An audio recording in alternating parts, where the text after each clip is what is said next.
please. I guess. The Not a wise one, but If it's an we could invitation. venture straight into other territory, the Vice President said just a short time ago, he believes that General Michael Flynn may have unintentionally lied to him or misspoken when he talked to him and did not include his meeting with the Russian ambassador to the United States. Yeah. Do you believe that General Flynn may have unintentionally misled the Vice President? Well, I really have to talk to the Vice President, but I'll tell you what, General Flynn was under enormous pressure, and it was an artificial pressure, because what they did to General Flynn was a disgrace. Well, it was a total disgrace. It's shocking. And I hear even more information came out today. What they tried to do to destroy him and to hurt this presidency was perhaps in our country's history, there's never been anything like it. An absolute disgrace. But I'll rely on what the Vice President said. I can say this, and I think you understand this, John, very well. What happened to General Flynn should never happen again to a citizen of this country. Yes, please. You said that Michael Flynn would come back even bigger and better. So are you going to pardon him? And if so, are you considering to bring him back into your administration? Well, it looks to me like Michael Flynn would be exonerated based on everything I see. Look, I'm not the judge, but I have a different type of power. But I don't know that anybody would have to use that power. I think he's exonerated everything. I've never seen anything like it. What they did, what they wrote, you see this, General. You wouldn't want this happening to you, what they did to General Flynn. And it's just disgraceful. So, you know, I guess we'll get to that maybe someday or maybe not. Hopefully we won't have to get there. Well, would you consider bringing him back into your administration? Well, I think he's a fine man. I think it's terrible what they did to him. It's something that nobody's asked me, but you're asking me for the first time. I would certainly consider it. Yeah, I would. I think he's a fine man. I think he's got a great family. He loves his son. I will tell you, his son was around a lot, and he loves his son, and as people generally do. And they did everything possible to destroy him. And he's still breathing very strongly, but they really hurt him very badly. Very, very unfair. Kristen? Thank you. Quick follow. In what capacity, I do have a coronavirus-related question, but in what capacity would you bring him back? Well, we'd look. I mean, I'm not even, this is really the first time I've been asked the question, but I think he'll be fully exonerated one way or the other. And so certainly he'd be capable of coming back. He suffered greatly. Ask you about comments by your son-in-law. One of your top advisors, Jared Kushner, yesterday said that the government's response has been a, quote, great success story. Is that the right Could you tone? lift that up a little bit? Yes, no problem. Your son-in-law, one of your top advisors, Yes, Jared yeah. Kushner, yesterday said the government's response has been a, quote, great success story. Is that the right tone and message Well, it's at just a he's moment saying when the facts. people I are mean, still he's not dying? talking about other things that I talk about in my speech today that I speak about all the time, and that's death. It's horrible that what this country's gone through and what the world has gone through, frankly. This is something that could have been contained at the original location, and I think it could have been contained relatively easily. China's a very sophisticated country, and they could have contained it. They were either unable to or they chose not to, and the world has suffered greatly. But what Jared was talking about, and what I talk about a lot, is no, I don't think anybody's done the job that we've done, other than at public relations, because the press just won't talk about the facts. We had a ventilator problem that was caused by the fact that we weren't left ventilators by a previous administration. The cupboards were bare, as I say often. And not only are the cupboards full now, we have ventilators. We're the king in the world of ventilators. We have thousands and thousands of them now being delivered. You were at the news conferences over the last few days. The governors they said we've never had a case where we couldn't get a ventilator. And a month and a half ago, you were screaming, ventilator, ventilator.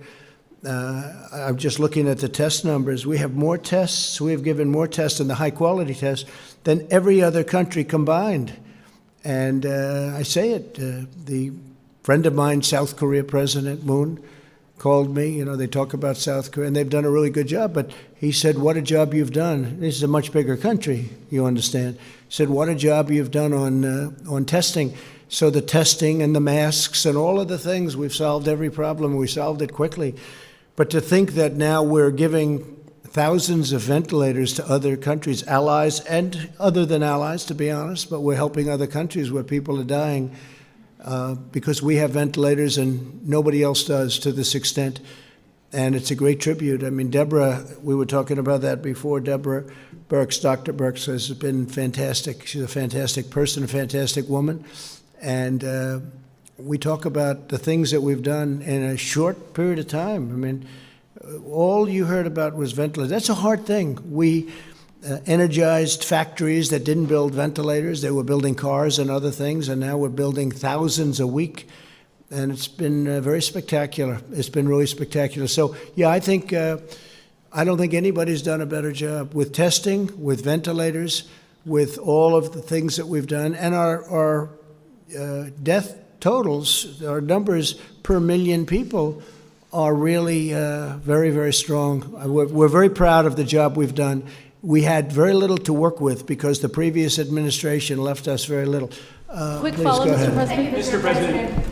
Go ahead. Why don't you go and then you go. Thank you. Thank you, Mr. President. You signed that executive order this morning dealing with the counter-narcotics operations that you have going on in the Western Hemisphere right now. Why the need for more manpower? And do you think your government is any closer to the goal of having Nicolas Maduro leave office? Well, I need it, and I sign it, and we do have executive orders, and they help us a lot, and they've helped us a very lot here. We also signed things having to do with production, as you know. I've used that very, very powerfully, the act. And oftentimes I didn't have to use it. I just had to talk about it. No, I'm only signing when we want something, when we need additional manpower or brain power or whatever it is we're looking for at the time. But we've done things that I don't think anybody else has been able to do what we've done. And this is a big country, too. This is a very big country, as you know. And I'm very proud of the country. I'm very proud of the way they've stepped up. Now, things are opening. As an example, Governor Lee is doing a great job in opening up Tennessee, and he's opening it up rapidly and safely. I think he said to me 2 words I think about: safe and rapid. And I think safe was the first one you mentioned, in all fairness, but it was safe and rapid. He's doing it quickly and safely, and Tennessee's a great story. But we have other governors, friends of both of ours, that are doing really a good job. I will say this: Governor Murphy and Governor Cuomo have a tougher situation because that's really a hotbed. It's a very, very dense area. People don't realize. I think New Jersey, believe it or not, is the single most dense area in the country. Who would think that? But the governor's done a terrific job, and Governor Cuomo, likewise, is working very, very hard and speaking to me all the time, and whenever we can help him, we do. And we're helping him, and he's helping his state. That's what he has to do. Thank you. How is the operation going, though? And do you feel, my second question was, do you feel you're any closer to having Nicolas Maduro in Venezuela? I think the operation is doing really well. I think that things are being discovered that you wouldn't have thought possible. The Abbott machine, Abbott Laboratories, a great scientific company. They came up with a machine that I would say 2 months ago, nobody ever heard of this machine. And all of a sudden, boom, the people come into my office, they get tested. It takes them 5 minutes, and they feel very good. Some of them have never been tested. But these are, equipment and tests that nobody ever thought even possible 3 or 4 months ago are being used commonly now. I looked at the numbers, and we're over 6 million tests. And you add up everybody together, they don't have anywhere near that. So it's an incredible thing. And it would be great if the media could really portray it the way it is, because we've done some unbelievable work. And when somebody uses the word successful, I mean, it really has been successful. It's been very successful. But if you look at mortality and mortality rates, this country, it's a very sad thing to be talking about. Whoever thought you'd be talking about such a thing 2 months ago was impossible. All we talked about was the economy, how well it was going. But today we have to talk about that. Our country has really stepped up. Our generals have stepped up, and our admirals have stepped up. By the way, Admiral has done a fantastic job, as you know. We're very proud of everybody. This whole room has been very amazing. Okay, who's next? Mr. President, you have said that China is doing everything it can to make sure you don't get reelected. What specifically are they doing? Well, China doesn't want to see me elected, and the reason is that we're getting billions and billions of dollars, many billions of dollars a month from China. China never gave our country anything. China gave us nothing, not 10 cents. And whether it was Biden in charge of China, which was a joke because they ripped off our country for 8 years. And in all fairness to Biden and Obama, this went on long before they got into office. I mean, you can go through many administrations until I came along, and then we signed a trade deal where they're supposed to buy, and they've been buying a lot, actually, but that now becomes secondary to what took place with the virus. The virus situation is just not acceptable.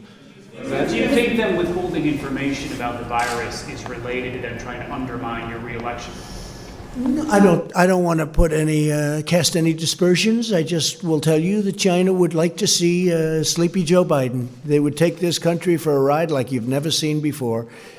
Biden. Mr. President. Mr. President. Mr. President. Mr. President. On Biden. Mr. President, yes. Yeah, please. Right, with the unemployment numbers coming out today, 30 million now unemployed, have you given any thought to possibly extending the $600 extra in unemployment benefits that are given out now? They will run out, and that will run out in July. Have you They are looking at it, and they're taking a very strong look, and we'll be reporting to you very shortly. I will say this, obviously, this is what it is. It's this period of time. But I think I view the third quarter as a transition quarter, and I think you're going to have a very strong transition, and then I think the fourth quarter is going to be incredibly successful. I think next year we're going to have a phenomenal year economically. Mr. President. Mr. President. You keep referring to China, but do you hold President Xi Jinping responsible for misinformation? Well, I don't want to say that. I don't want to say that, but certainly it could have been stopped. It came out of China, and it could have been stopped, and I wish they stopped it, and so does the whole world wish they stopped it. John? Mr. President. Mr. President, on unemployment, there are many businesses who are concerned that as America opens back up again, because of a provision in the CARES Act that gives an additional $600, they won't be able to get their employees back because they'll make more money staying at home than they would if they came back to work, which has caused some governors to suggest that they might strip those people of their unemployment insurance if they refuse to go back to work. Is that something you would support? Well, we're looking at a lot of different things. I brought this up before it was done. This was a Democrat point, and I said, you know, some people are going to be treated unfairly, and some people will be treated, they didn't get into the kind of formulas the way I saw it. I said exactly that this was going to happen, but when you think about it, it's basically we're being generous with people that it's short term, and we're being very generous with people that lost their jobs or potentially would lose their jobs. So it's not the biggest problem that I've ever heard of. They're getting a little bit more money. In some cases, they're getting more money than they thought they would have gotten. A lot of employees are saying now the job is more important because the employer is not going to forget that. But it was something that I brought up at the beginning, and nobody wanted to listen. Yeah, please. Follow up regarding Joe Biden. Your campaign and surrogates going after him pretty hard with regard to these allegations from Tara Reid. What do you say to Joe Biden? No, I don't think so. I don't think they're going after him hard with regard to Tara Reid. Allegations, and what do you say to Joe Biden? I don't know anything about it. I don't know exactly. I think he should respond. You know, it could be false accusations. I know all about false accusations. I've been falsely charged numerous times, and there is such a thing. If you look at Brett Kavanaugh, this is an outstanding man. He was falsely charged. What happened with him was an absolute disgrace to our country, and I guess 3 of the 4 women have now admitted that, and of the 4th. Give me a break. I mean, take a look. 36 years.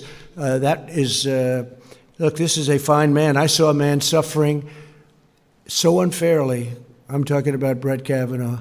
But I don't know. I can't speak for Biden. I can only say that I think he should respond. I think he should answer them. Another question on Biden, Yeah, Mr. President. Another question Thank on you, Biden. sir. On China, a moment ago you said that China, it's possible they could have chosen not to stop the spread of the virus.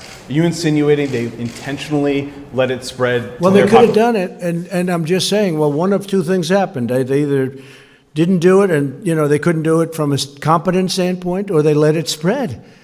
And I would say probably it got out of control. But there's another case that how come they stopped all the planes and all of the traffic from going into China, but they didn't stop the planes and the traffic from coming into the United States and from coming into all over Europe. I mean, look at Italy. Look what happened to Italy.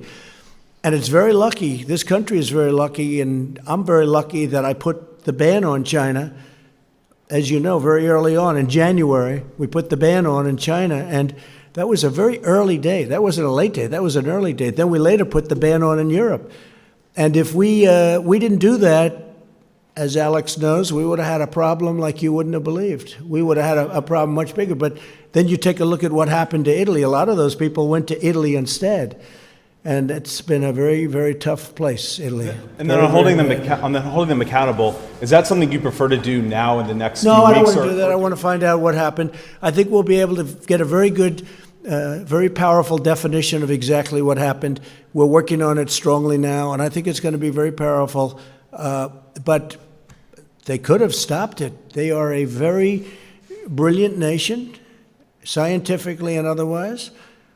It got loose, let's say, and they could have capped it. They could have stopped it, but they didn't. But they stopped planes from going to China, but they didn't stop them from going to the rest of the world. What was that all about, Jim? Just to help us out on this, to follow up on Jordan's question, you praised China in the past, so what's changed? When you tweeted, China's been working very hard to contain the coronavirus. The U.S. greatly appreciates their efforts and transparency. It will all work out well. What has changed between then, when you were saying those things about China, and now? Well, what's changed is the following. We did a trade deal, and everybody was very happy. There's nobody ever been tough on China like I've been tough on China. I got elected, at least partially, because of borders and military and different things. But one of the things I'd say is how China and other countries are ripping us off. So recently, we signed a trade deal with China a number of months ago. China's buying billions of dollars worth of our product, our farm product and other product, manufacturing product, and it's been a great deal. But then we noticed a virus, and it's not acceptable what happened. It came out of China, and it's not acceptable what happened. And now what we're doing, Jim, is we're finding out how it came out. Different forms. You've heard all different things. You've heard 3 or 4 different concepts as to how it came out. We should have the answer to that in the not-too-distant future, and that will determine a lot how I feel about China. But when I was very rough with China. I mean, Biden, as an example, the previous administration, they let China rip off this country like nobody's ever ripped off this country. Now, what I did is I took that, Coronavirus. Jim, I took that and I made it into a great deal for our country. But after that, all of a sudden we heard there's a virus and a virus is coming in. That changes my mind very greatly. That's a whole different thing. So you can have good trade deals. That was earlier on, the trade deal. I made the trade deal earlier on. And it's a great deal. We're taking in billions and billions of dollars of money in different forms, including the fact that we have a 25% tariff on $250 billion. It's a tremendous amount of money. Some of that money I've given to the farmers because they were targeted by China. And I gave $12 billion, I gave $16 billion, and this year we're going to be giving approximately $19 billion to the farmers. But, well, something happened. I don't say misleading or not. I'll let you know that. I mean, I'll be able to give you that answer at some point in the hopefully not too distant future. But I will tell you, you take a look at what happened to this world. A month and a half, 2 months ago, we had the strongest economy in the history of the world, and all of a sudden I have to close the economy, I have to close the country. So we've had tremendous death and tremendous sorrow and sadness, and nobody's ever seen anything like it. And so have most of the countries of the world. Think of that, most of the countries. 184, you tell me, it's probably low right now, because I've been saying 184, 184 countries. They've suffered tremendously. It's something that is going to have to be dealt with. Mr. President, on the issue of loss, Vice President, on the issue of loss, Vice President Biden has said you should lower the White House flag to half-mast. Are you going to do that? And are you thinking about leading the nation in a moment Nobody of said mourning? that. I mean, I would not mind doing that. I would say not only the White House flag, we could do that. In fact, it's something that I will be talking about later on. We have a meeting on various things. That's one of the topics, and we're going to bring that up. So I think lowering the flags would be something very appropriate. Thinking about leading the country, though, in a moment of mourning for all of the lives lost, the more than 60,000 people. Of course I am. I don't think anybody can feel any worse than I do about all of the death and destruction that's so needless. Nobody. But I also have to make sure that we handle the situation well. Nobody's thinking about it more. Nobody has spent more time late in the evening thinking about what's happened to this country in a short period of time. But at the same time, we have to get our country open again. And we're doing that step by step. Tennessee is an example. Step by step, we're opening up our country. And I really believe that next year we can be, maybe even beyond. We have a lot of stimulus, and maybe even beyond. We'll see about, by the way, package 4, phase 4. But I really hope that we can be as good or better. I built it once, and we're going to build it again. John, go ahead. You said a moment ago you will soon have information on where this virus originated. The Director of National Intelligence today put out a statement saying that they believe it was naturally occurring, it was not man-made. But Who is that? Who is that that said that? the Office of the Director of Yeah, National but Intelligence. who in particular? Who was the man that made that It statement? was a statement that the ODNI... Oh, he would know that, huh? National Intelligence. So we'll see. That would be your we're gonna Director of see. National Intelligence. No, Rick I Grinnell is heading think that. it's, I mean, you'd have to tell me who specifically, who made the statement.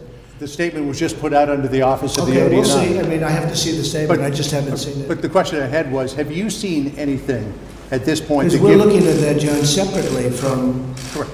But we're looking at exactly where it came from, who it came from, how it happened, separately and also scientifically. So we're going to be able to find out. And my question is, have you seen anything at this point that gives you a high degree of confidence that the Wuhan Institute of Virology was the origin of this virus? Yes, I have. Yes, I have. And I think that the World Health Organization should be ashamed of themselves because they're like the public relations agency for China.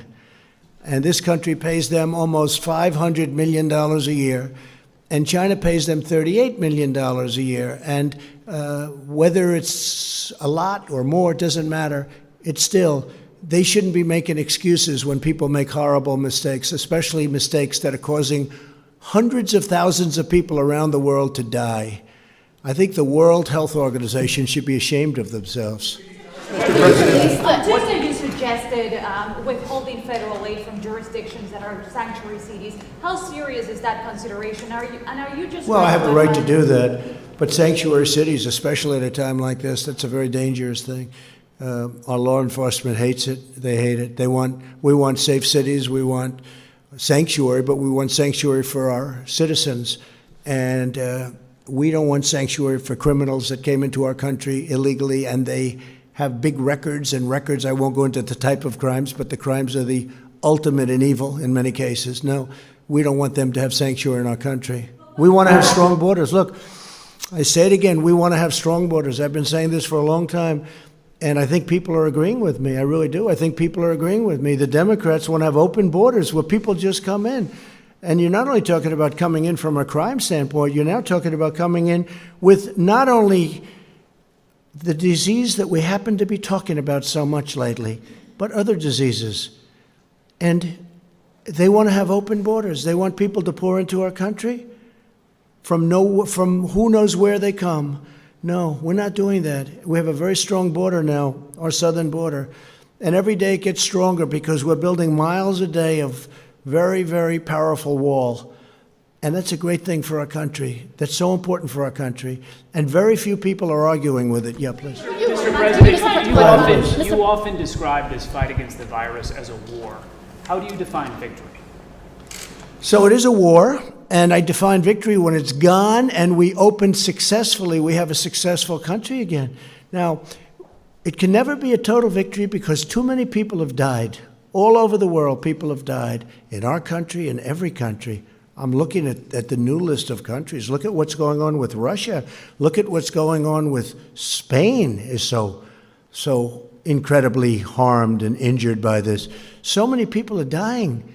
This is not something where you'll go to your traditional, this was an experience. This is not an experience. This is a very bad experience.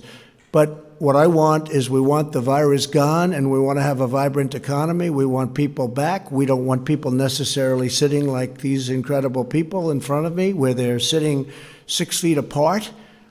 Instead, I want our country back. I want people to go, out and see football games and baseball games and basketball and hockey and golf and all of these sports, and not worry about getting sick and violently ill. One of the things that was very interesting, you probably saw it, we put it out before though, was Sweden, and you compared the deaths in Sweden to Denmark and Finland and Norway, and I hate to say it, but the deaths are very, very substantially higher in Sweden because they've used that as an example.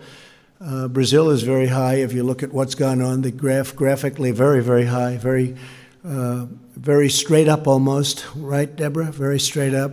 A friend of mine, great gentleman, president of Brazil, he's really a friend of mine, he's a great man, but they're having a hard time. They're going herd. Sweden went herd. But when they say herd, it's really, in Sweden in particular, the bars you can't go to, certain areas you can't go to. A lot of the people are saying, well, the prime minister doesn't have to say stay in your apartment, stay in your house. They're staying there. They're not leaving. So, it's really not quite what was reported, but the number of deaths are tremendous in Sweden compared to the countries that surround where they did very strong lockdowns. And we were discussing that, Deborah, before. It's a very big difference. It's a very big difference. But again, Sweden didn't go really herd as you understand it. And also the people of Sweden, very smart. They're staying in their houses. They're not going out and now, are some? Yeah, I guess, some. But they've lost a lot of people in Sweden. Yes, John? Mr. President, could I just come back to the... Yeah, I'll get you in a second. Can I get back to what we were talking about just a second ago? Sure. I missed in the interruption.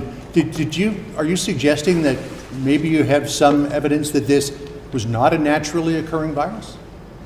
We're going to see what it is. You're talking about the virus and Correct. where it came from? Yeah. No, we're going to see where it is. We're going to see where it comes from. And, look, you know every theory. You had the theory from the lab. You had the theory from many different, the bats and the type of bat. And the bat is 40 miles away, so it couldn't have been here and it couldn't have been there. And there's a lot of theories. But, yeah, we have people looking at it very, very strongly. Scientific people, intelligence people, and others. And what gives we're going to put it all together. I think we're going to have a very good answer eventually. And what gives you and China might even tell us. China may tell us. And what gives you a high degree of confidence that this originated from the Wuhan Institute of Virology? I can't tell you that. I'm not allowed to tell you that. Mr. President? Jeff, go ahead. Mr. President, would you consider having the United States not pay its debt obligations to China as punishment for the virus? Well, I can do it differently. I can do the same thing, but even for more money just by putting on tariffs. So I don't have to do that. It's approximately $1 trillion, a little bit more as I understand it, $1 trillion. But we can do that in I think probably a little bit of a more forthright manner.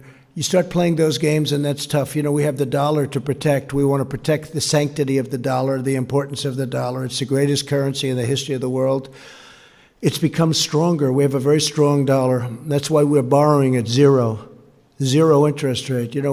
With all of the stimulus that we're talking about, that sounds good though, General, doesn't it? We're paying zero interest, so essentially right around zero, but zero. And you want to protect, it's a very good question. You say, oh, gee, we owe you a certain amount of money, we're going to keep it. But when you start playing that game, you're really hurting the sanctity, the importance of the greatest currency on earth. But we can do it in other ways. We can do it with tariffs. We can do it other ways even beyond that without having to play that game. That's a rough game. Speaker, on a separate topic but related, Speaker Pelosi said that she envisions up to $1 trillion needed to help support states and localities. Would you support that figure? So for what's states? happening is the Democrats have come to us and they'd like to do a phase 4, and we'll think about what's happening. They want to help the states. They want to help bailouts, and bailouts are very tough, and they happen to be Democrat states. It's California, it's New York, it's Illinois. You start with those three. And the Republican states are in strong shape. I don't know, is that luck or is that talent? Or is it just a different mentality? But the Republican-run states are in strong shape. Look, I looked today when I spoke with Ron DeSantis, who was here yesterday, as I said, and Florida's doing incredibly. Texas is doing incredibly. These states are doing unbelievably. They don't know about the word bailout. We had a call from a governor of South Dakota, and they have one of the finest run states. They have I think a constitutional amendment. They're not allowed to, they have to have a balanced budget, and they have a totally balanced budget. They just have a sales tax. That's about the only tax they have is a sales tax. I mean, think of that. So it's a whole different thing. But Republican states are doing very well. Maybe the Democrats should have brought this up earlier when we wanted certain things. And they did, and we said, and I said specifically, no, let's look at it later on down the road, but they'd like to do something. They want to do infrastructure. I can understand infrastructure. Think of it. We've spent $8 trillion in the Middle East, and we're not fixing our roads in this country? How stupid is it? And we're not fixing our highways, our tunnels, our bridges, our hospitals even, our schools even. It's crazy. But they want to do things, and the Republicans are in a much better position from, I don't want to use the word negotiating position, but we really are. We're in a negotiating position that's different because they want to bail out various states. Illinois is in big trouble. The governor understands that. Pritzker, he understands that. But Illinois is in big trouble.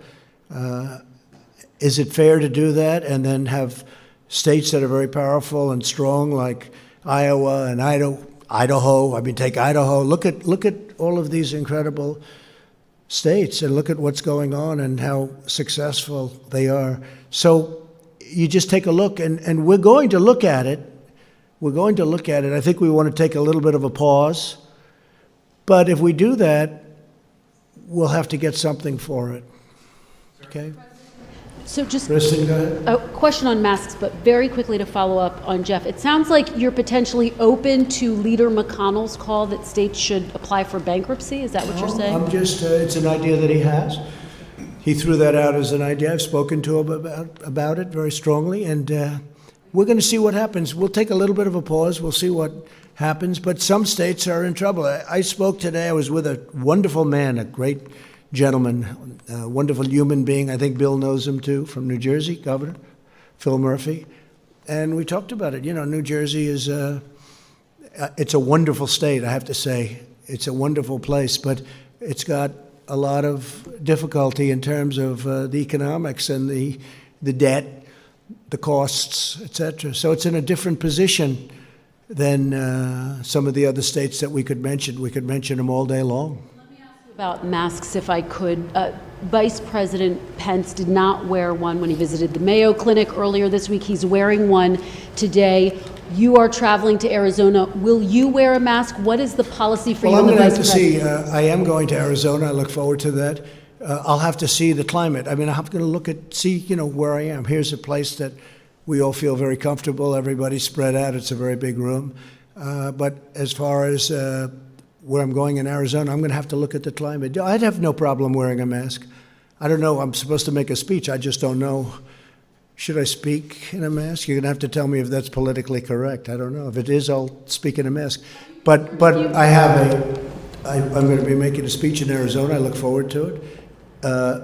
And depending on the conditions, I would have no problem wearing a mask. We have millions of masks now. We have masks coming in that there was another thing. I mean, it was very hard to get masks. We now have, and we're making millions and millions of masks. They're opening plants, and it's been incredible. Is that Change your position because Go ahead, before- please. The chairman of the Federal Reserve has said that the economic recovery is going to be long and slow. You have said that it's going to bounce back quickly. What do you know that he doesn't know? Well, I didn't hear what he said. I can only tell you that I see it. I think it's going to be a transition quarter, the third quarter. I think the fourth quarter is going to be very good, and I think next year is going to be fantastic because of the stimulus. And I haven't seen a statement, but I think we're going to have a great year next year. Knowing that we left behind a year of tremendous death. Tremendous death. It was just a terrible thing, the likes of which we haven't seen. I guess if you go back over 100 years, 1917, and that was a terrible thing. But that was close, depending on your account or the account, anywhere from 50 to 100 million people died. 1917. So we haven't seen it. It's over 100 years. And so understanding that that was terrible, I think that next year from an economic standpoint, I mean, look at the stock market. People are amazed. The stock market's at over 24,000. Well, it was at 29,000. It's 24,000 now. Is that even possible considering what we've gone through? Because people are very smart. These people are very brilliant, and they look and they see a great future. The other thing, the dollar is very strong. So when we go out and do stimulus packages, we're oversubscribed at zero. Think of it. You get your money back at zero. It's a pretty incredible thing. The euro's having a hard time, and it's much smaller. The dollar has really become, the dollar is king, and the dollar's at a position now. It's just it's a very powerful thing, the dollar.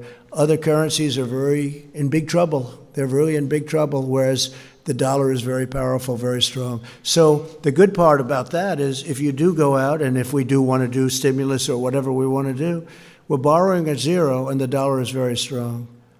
Okay, Jim? Back to what John was asking about the possibility that this virus came out of a lab in China. Are you insisting, or would you insist on China allowing U.S. investigators into that lab to make sure? I don't want to go into that. We're going to see. So far, I think China's been trying to be, or at least they seem to be trying to be somewhat transparent with us, but we're going to find out. You'll be learning in the not too distant future. But it's a terrible thing that happened. Whether they made a mistake or whether it started off as a mistake and then they made another one, or did somebody do something on purpose? Say, hey, I don't understand how how people weren't allowed into the rest of China, but they were allowed into the rest of the world. That's a hard question for them to answer. Yeah, please, go ahead. Mr. President, on Kim Jong-un, have you got an update on his condition and whether he is alive or dead? Well, I understand what's going on, and I just can't talk about Kim Jong-un right now. I just hope everything is going to be fine. But I do understand the situation very well. Please. Going back to when you talked about being complimentary of China early on, were you saying that you were complimentary of China because you were concerned about the trade Well, I'm deal? making a trade deal with China. This was before the virus. Of course they're going to be complimentary. Now, I was very uncomplimentary prior to that negotiation. And then every once in a while, the negotiation would break down because I'm not like Kerry, who signed the worst deal, the Iran deal, which was such a disaster. And he never left the table. I left the table a lot. Anyway, we ended up making a deal. And of course, during the course of the deal, I was both complimentary and very uncomplimentary. But the bottom line is we ended up making a deal before the virus came. And I was very happy with the deal. But then later on, that was superseded by a virus that should not have happened. Well, I just want to thank you all very much, and we'll see you probably tomorrow sometime. Thank you very much. Thank you. Get our umbrellas. Thank you.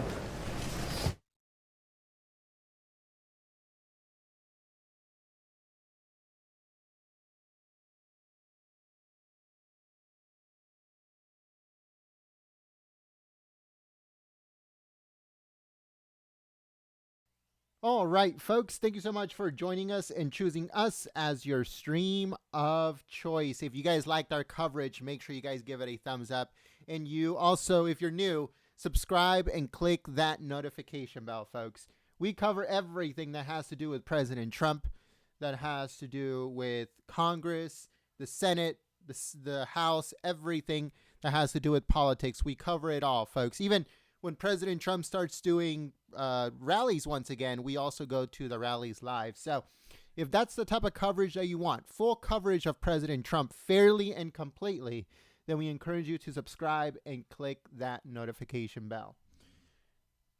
But if you don't want to get notified by YouTube and you want to get notified every single time, then all you have to do is send me a text message with the word Trump Live to the number 555-888. So let me put it up on your screen right now. So just give me 1 second here. So all you have to do, once again, to get notified by us here at Golden State Times instead of YouTube, all you have to do is text the word Trump Live to the number 555-888. I'll be putting it up on your screen in just a second here. All right. So once again, if you want to get notified by us instead of YouTube, then all you have to do is text the word Trump Live to the number 555-888. That number again is 555888. And I also want to give a big thank you to everyone that supported us through Super Chat and through membership. Your Super Chats, your memberships are the reason why these live streams continue. And it's the only way that we're able to live stream. So thank you so much for your help and your support if you supported us through Super Chat and through membership. Also, folks, thank you so much to everyone that supported us through sharing the live stream on Twitter and Facebook and Gab and Reddit, and I saw them all over the place. So thank you so much for your help and your support. We hope to see you guys tomorrow bright and early for more coverage of President Trump from the White House. Very soon, as you guys heard, President Trump is going to travel. He's going to be delivering a speech. So make sure you guys stay tuned for that. We're going to be following him wherever he goes. We cover the president fairly and completely.